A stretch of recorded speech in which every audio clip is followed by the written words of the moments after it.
The 1920s was the beginning of a new era, the era of the flapper. My name is Nole, and although I was not living during the 20s, the flapper generation intrigues me immensely. That is why I would like to discuss with you flappers, not your average woman.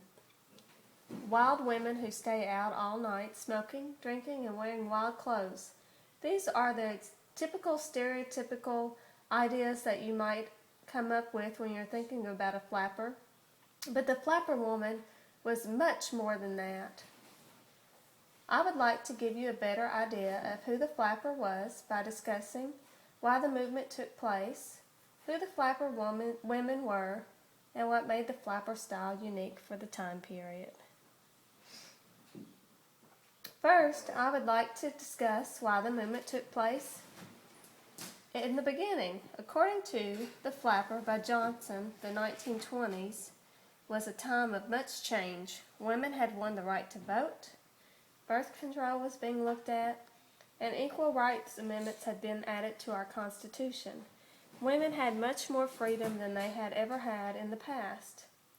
There was more advertising on radio and movies than had previously been, causing women that normally lived sheltered lives to be able to be exposed to much more modern ideas than they had previously been in the previous generations. Women were also entering the workforce in record numbers. Women were becoming telephone operators and working in factories as well as department stores. This allowed them the opportunity to contribute not only with cleaning and cooking in the households, but they were able to contribute monetarily, and that gave them the freedom and choice to be able to feel that they could have more freedoms in their lives as well. Now that you know why the movement began, let me tell you about who the flapper woman was. The flapper woman was a young urban woman who lived in urban areas. They were working women who worked in factories and department stores. The department stores had opened and allowed women to have more opportunity to be out in the workforce.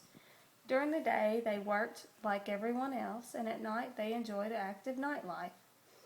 These women were more independent than their previous generation. According to Conger, who wrote How Flappers Work, flappers felt liberated enough to drink alcohol and smoke cigarettes, a right normally reserved just for men during the time. They lived in apartment buildings and houses like other women of the generation, but felt they had the ability to have an active nightlife, and they did have active nightlives, going to parties and to bars like the men do. We've discussed why the flapper movement started and who the flapper women were. Let's talk about what the flapper look looked like. The flapper style was like nothing ever seen before. The style of hair was short, bobbed cut. It was a sleek look compared to the previous generation style of long hair.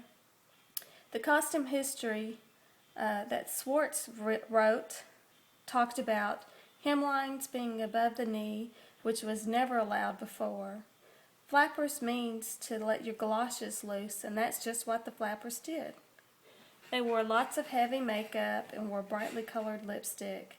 The powdered puff became all the rage. The flappers appreciated fringe on their clothing and as well as brightly colored material.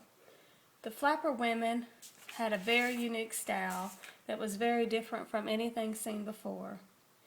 In conclusion, I have discussed the three aspects of the flapper, including why the flapper movement began, who they were, and what made the flapper style unique. Flappers were a fun group of women who had decided social norms were not going to restrict who they were.